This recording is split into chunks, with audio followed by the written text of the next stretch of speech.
Assalamualaikum warahmatullahi wabarakatuh. Kami dari mahasiswa Universitas Aisyah Yogyakarta, Fakultas Ekonomi Ilmu Sosial dan Humaniora dari program studi S1 Manajemen akan membahas dan mempresentasikan tentang segmentasi dan targeting pada perkuliahan manajemen pemasaran jasa. Kami di sini terdapat 3 anggota. Yang pertama ada Asi Melani, yang kedua ada Resi Sukmadewi, dan yang ketiga ada Safety. Segmentasi adalah proses mengotak-ngotakan pasar yang heterogen ke dalam potensial customer yang memiliki kesamaan kebutuhan dan atau kesamaan karakter yang dimiliki respons yang sama dalam membelanjakan uangnya. Segmentasi pasar atau disebut dengan market segmenting merupakan proses di mana pasar dibagi menjadi para pelanggan yang terdiri atas orang-orang yang memiliki kebutuhan dan karakteristik sama yang mengarahkan mereka untuk merespon tawaran produk jasa dan program strategis tertentu dalam cara yang sama. Sederhananya, segmentasi pasar merupakan proses membagi pasar yang heterogen ke dalam kelompok yang lebih homogen, yang memiliki kesamaan kebutuhan atau karakteristik dan respon terhadap program pemasaran. Nah, untuk melakukan segmentasi pasar, kamu bisa menggunakan pendekatan seperti pendekatan demografis, geografis, psikografis, dan perilaku. Proses segmentasi. Yang pertama adalah mengidentifikasi target pasar atau identify the target market. Nah, ini adalah suatu langkah pertama dan terpenting adalah untuk mengidentifikasi target pasar. Hal ini harus jelas dan efektif dalam penentuan identifikasi target pasar oleh pembuat jasa atau produsen suatu produk. Yang kedua, mengidentifikasi harapan audiens. Identify expectation of target audience. Setelah target pasar ditentukan, maka hal yang selanjutnya dilakukan adalah mengetahui kebutuhan target. Produk yang dihasilkan harus dapat memenuhi harapan individu atau kelompok tertentu. Produsen atau penyedia jasa harus berinteraksi untuk menggali keinginan dan kebutuhan mereka dengan melihat karakteristik dari target yang dapat dilihat dari unsur-unsur segmenting. Yang ketiga ada membentuk subgroup. Create subgroup. Suatu organisasi harus memastikan target pasar mereka diidentifikasi dengan baik dengan melakukan pembentukan subgroup dalam grup untuk hasil yang efektif. Subgrup dapat dibentuk dengan membentuk 9 kelompok dari individu-individu yang memiliki kesamaan kategori tertentu. Yang keempat ada meninjau kebutuhan target. Review the needs of the target audience. Sangat penting bagi suatu organisasi untuk meninjau kebutuhan dan preferensi individu dari suatu segmen tertentu. Karena pada setiap segmen pasar memiliki strategi pemasaran yang serupa pula. Yang kelima, nama segmen pasar. Name of market segment. Memberikan nama yang sesuai untuk setiap segmen guna memudahkan pelaksanaan strateginya. Seperti pada anak-anak dapat dibagi menjadi segmen bayi baru lahir, bayi balita, dan seterusnya. Yang keenam ada strategi pemasaran, marketing strategi.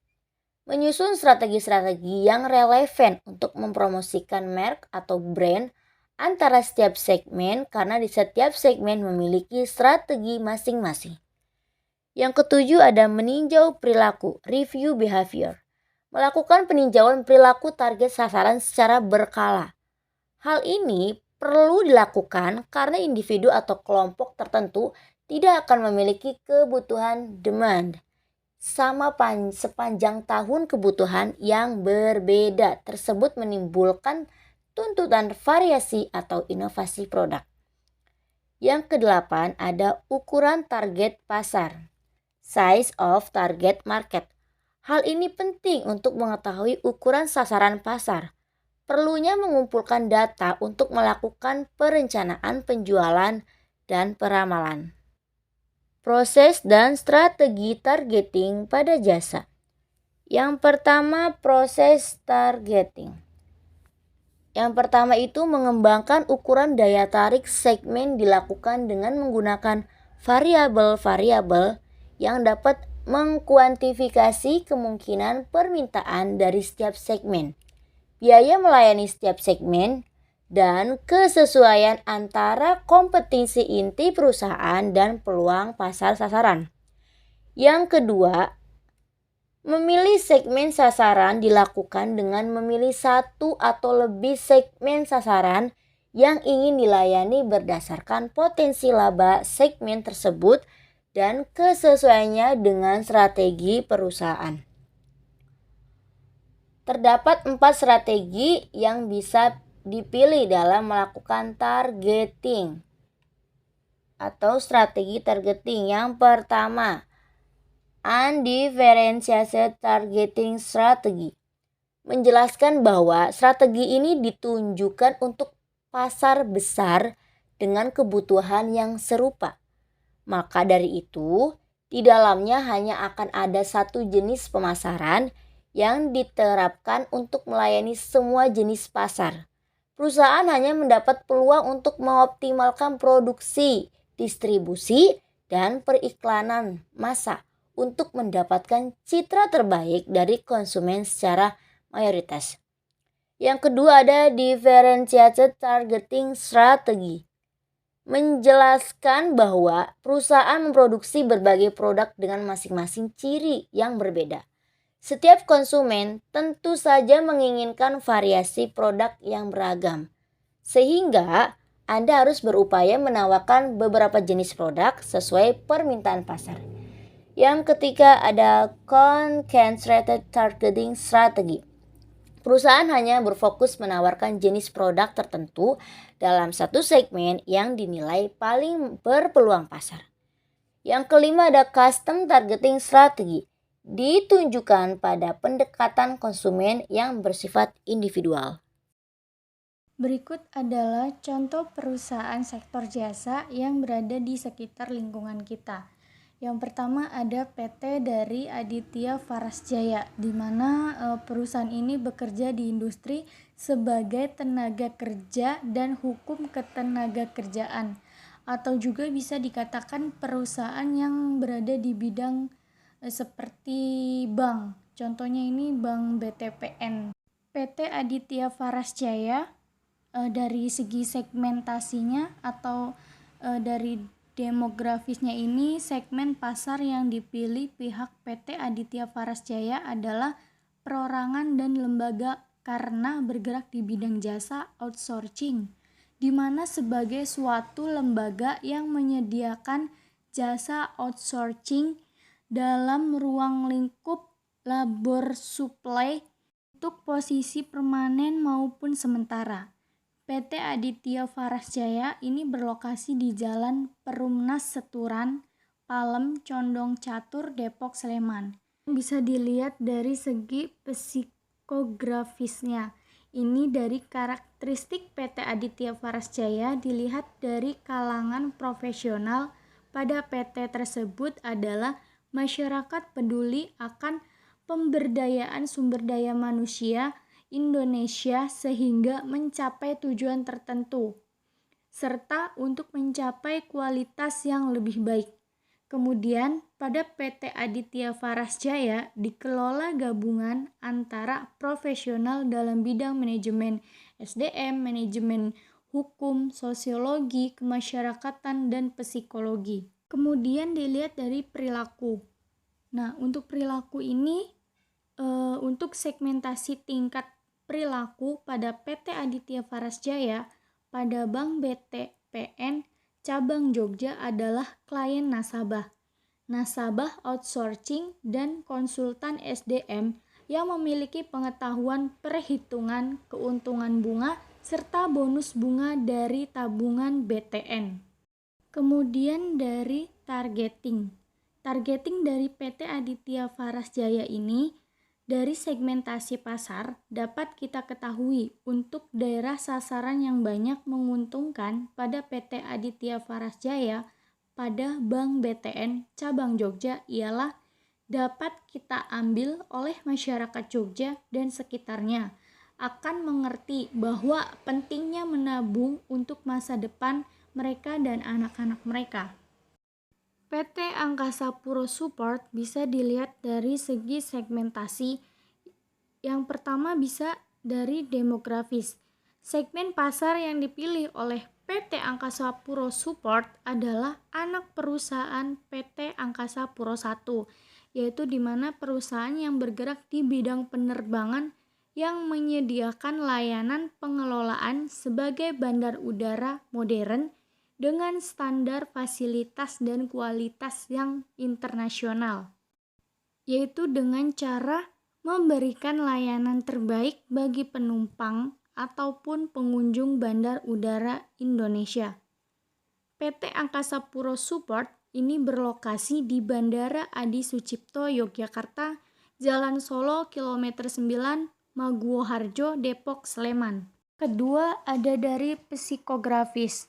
Dengan pengalaman yang solid dalam menangani pengelolaan fasilitas bandar udara yang mempunyai kompleksitas tinggi, Angkasa Pura Support dapat menghadirkan layanan yang berstandar internasional, tidak hanya bagi industri kebandarudaraan, namun juga bagi pengelolaan fasilitas seperti properti komersial atau publik lainnya, seperti rumah sakit, gedung, perkantoran, dan lain sebagainya. Itu adalah termasuk dalam layanan yang disediakan oleh APS, adalah Facility Service, Equipment, Parking, dan ICT. Dari tahun ke tahun, Angkasa Pura Support menunjukkan tren kinerja yang terus meningkat.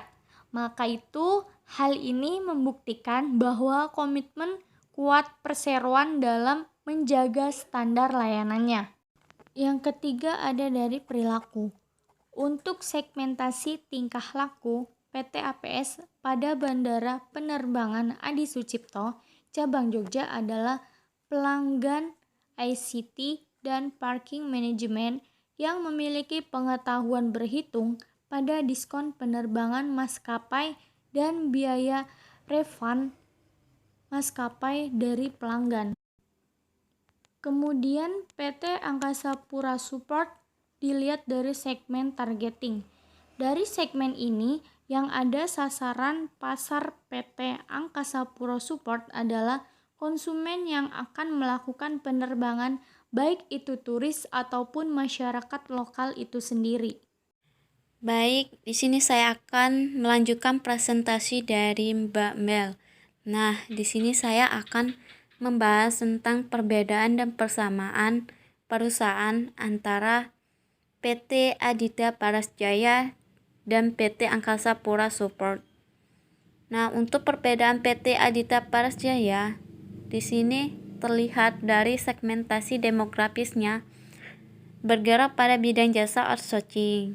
Kemudian untuk segmen psikografisnya, dari karakteristik psikografisnya terdapat kualitasnya yang baik di bidang pelayanan masyarakat dan klien pada klien tabungan. Selanjutnya, segmentasi perilakunya terdapat pada konsultan pelayanan yang baik. Lanjut, untuk targetingnya atau sasaran yang pada perusahaan PT Aditya Faras Jaya itu untuk orang yang akan melakukan transaksi simpan pinjam saja. Sedangkan untuk PT Angkasa Pura Support terdapat segmentasi demografisnya sama bergerak pada bidang maskapai penerbangan yang menyediakan layanan property maintenance yang komprehensif dan terpadu. Yang kedua, segmen psikografisnya.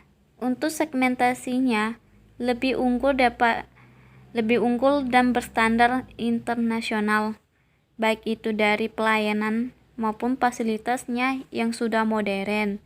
Yang ketiga, segmentasi perilakunya. Di sini ada IECT dan parkir manajemen, sedangkan PT Aditya Prasetya tidak ada. Lanjut untuk kebersamaannya. Yang pertama itu baik PT Aditya Prasetya maupun PT Angkasa Pura Support sama-sama bergerak di bidang jasa. Yang kedua, sama-sama melayani konsumen dengan pelayanan jasa masing-masing yang ada dalam perusahaan. Yang ketiga, contoh perusahaan yang kita jadikan topik sama-sama berlokasi di daerah Yogyakarta. Yang keempat, baik perusahaan PT Aditya Prasetya maupun PT Angkasa Pura Support sama-sama berlembaga dan berdiri di bidang pelayanan jasa. Kemudian, kesimpulan dan strategi yang baik. Menurut kesimpulan yang kita dapat atau informasi yang kita dapat disimpulkan bahwa PT Aditya Prasetya dan PT Angkasa Pura Support sama-sama bergerak di bidang jasa. PT Prasetya terdapat segmentasi demografis yang merupakan lembaga dari bidang jasa outsourcing, dan di mana lembaga ini menyediakan layanan jasa outsourcing dalam ruang lingkup labor supply. PT Aditya Prasetya ini juga bertenaga kerjaan di Bank BTN, yang merupakan bank swasta yang berkarakteristik profesional pada pemberdayaan sumber daya manusia Indonesia. Bukan itu saja, untuk mencakup tujuan perusahaan itu sendiri, kemudian untuk targeting itu sendiri ialah pada masyarakat Jogja dan sekitarnya yang berkeinginan lebih untuk masa depan mereka itu sendiri. Kemudian pada PT Angkasa Pura Support, dari segmentasi demografis pasarnya, PT ini merupakan anak perusahaan PT Angkasa Pura I yang bergerak pada suatu bidang penerbangan yang menyediakan layanan properti maintenance yang komprehensif dan terpadu. Untuk kualitasnya sudah internasional dan modern, dengan pengalaman yang solid dalam menangani pengelolaan fasilitas bandara, menghadirkan sebuah layanan berstandar internasional dari tahun ke tahun. PT Angkasa Pura Support ini sudah terkenal dan sering melakukan update tren kinerjanya yang meningkat, sehingga untuk targetingnya sangat luas dan banyak, baik itu luar Indonesia maupun dalam negeri. Selanjutnya, strategi menurut pendapat kelompok kami yang dilihat dari contoh perusahaan yang kami buat adalah perusahaan PT Angkasa Pura Support, karena strategi yang digunakan sangat matang dengan adanya pengalaman yang solid dan pengelolaan fasilitas bandara yang mempunyai kompleksitas tinggi. Selain itu, PT Angkasa Pura Support dapat menghindarkan layanan berstandar internasional dari tahun ke tahun. PT Angkasa Pura Support ini menunjukkan tren kinerja yang terus meningkat, sehingga ini dapat membuktikan sebuah komitmen kuat di perseroan dalam menjaga standar layanan perusahaan tersebut. Baik, itu saja presentasi dari kelompok kami. Lebih dan kurangnya kami mohon maaf. Wabillahi taufiq walhidayah. Wassalamualaikum warahmatullahi wabarakatuh. Baik, itu saja presentasi dari kelompok kami. Lebih dan kurangnya kami mohon maaf. Wabillahi taufiq walhidayah. Wassalamualaikum warahmatullahi wabarakatuh.